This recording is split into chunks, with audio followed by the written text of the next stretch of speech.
राजस्थान विरुद्ध रे माटी कामुड़ा मुंबई इंडियंस। नमस्कार दर्शक बंधु, गतकाली खेला चलित आईपीएल 14तम मैच। यही मैच रे राजस्थान रॉयल्स एवं मुंबई इंडियंस आमना सामना होइथिले। तेबे मुंबई इंडियंस को पुणी थरे चलित आईपीएल पराजयर स्वाद चाखिबा को मिलिछि। राजस्थान रॉयल्स वांखाड़े खेला जाइथिबा मुकाबिला रे मुंबई को 6 विकेट व्यवधान ले परास्त करिछि। चलित आईपीएल मुंबई पराजयर हैट्रिक करिछि। मुंबई खेली तीनोटी मैच रु प्रथम मैच रे गुजरात ठारू परास्त होइतिबा बेले द्वितीय मैच रे हैदराबाद ठारू परास्त होइतिला एवं गतकाली निजर होम ग्राउंड रे राजस्थान विरुद्ध रे परास्त हेबा सह पराजयर हैट्रिक करथिला मुंबई इंडियंस। चलित आईपीएल सबु दल मानकर होम ग्राउंड रे प्रदर्शन भल थिबा बेले मुंबई निजर होम ग्राउंड रे राजस्थान रॉयल्स ठारू परास्त हेबा सबु मुंबई प्रशंसक मानकु सख्त आघात देछि। तेबे मुंबई हार्दिक को चलित आईपीएल पे अधिनायक दायित्व देबा परे मुंबईर यह तृतीय पराजय। गतकाली खेला मैच संपूर्ण विवरणी आपण मानकु जणाइबु एई भिडियो रे। किंतु यह पूर्वरु जदि आपण रोहित शर्मा को हृदय भल पाउथिबे ताहले दयाकर वीडियो को लाइक कर दियंतु एवं मुंबई कोन एबे भी रोहित को निज दलर अधिनायक दायित्व देबा उचित नुह कि निजर मूल्यवान मतामत दयाकर कमेंट कर जणांतु। तेबे आसंतु जानिबा संपूर्ण खबर। दर्शक बंधु, वांखाड़ा खेला गतकाली मैच रे राजस्थान रॉयल्स अधिनायक संजू सैमसन प्रथमे टॉस जीति बोलिंग निष्पत्ति नेइथिले एवं मुंबई इंडियंस को प्रथमे बैटिंग पे आमंत्रण करथिले। टॉस हारी प्रथमे बैटिंग पाइथिबा मुंबई इंडियंस को प्रारंभिक झटका देइथिले ट्रेंट बोल्ट को 440 वोल्टर झटका रे मुंबई रो 3 खेलाड़ी रोहित शर्मा, नमन धीर एवं देवदत्त ब्रेविस आउट होई पाविलियन फेरिथिले। 3 जण बैट्समैन बोल्ट गोटे लेखाएं बॉल ही आउट हो जाइथिले।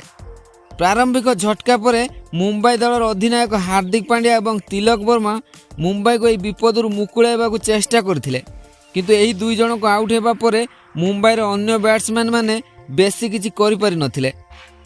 20 ओवर 9 गोटी विकेट हराई मुंबई मोट 125 रन संग्रह करि पारथिला एवं राजस्थान सामने 126 रन एक सहज लक्ष्य रखि पारिथिला। राजस्थान पक्षरु बोल्ट 3टी विकेट नैथिया बेले चहल 3टी, नंद्रे बर्गर 2टी एवं आवेश खान गोटे विकेट नैथिले। तेबे 126 रन विजय लक्ष्य नहीं पड़िया को ओह्लाइथिबा राजस्थान रॉयल्स मध्य खूब शीघ्र निजर प्रथम विकेट हराइथिला। पाळीर प्रथम ओवर अंतिम बॉल ही यशस्वी जयसवाल को टीम डेविड को हाथ में कैच आउट कराई राजस्थान को प्रथम झटका देइथिले माफाका। यहाँ पर अधिनायक संजू सैमसन 4.2 ओवर बेले दलीय स्कोर 42 थिबा बेले व्यक्तिगत 12 रन करी आकाश मडवाल को प्रथम शिकार होइथिले। परे 6.3 ओवर बेले जॉश बटलर व्यक्तिगत 13 रन करी मडवाल को द्वितीय शिकार होइथिले। यहाँ पर रविचंद्रन अश्विनी रियान पराग सह मिसी 40 रन भागीदारी करथिले। से व्यक्तिगत 16 रन करी मडवाल को तृतीय शिकार होइथिले।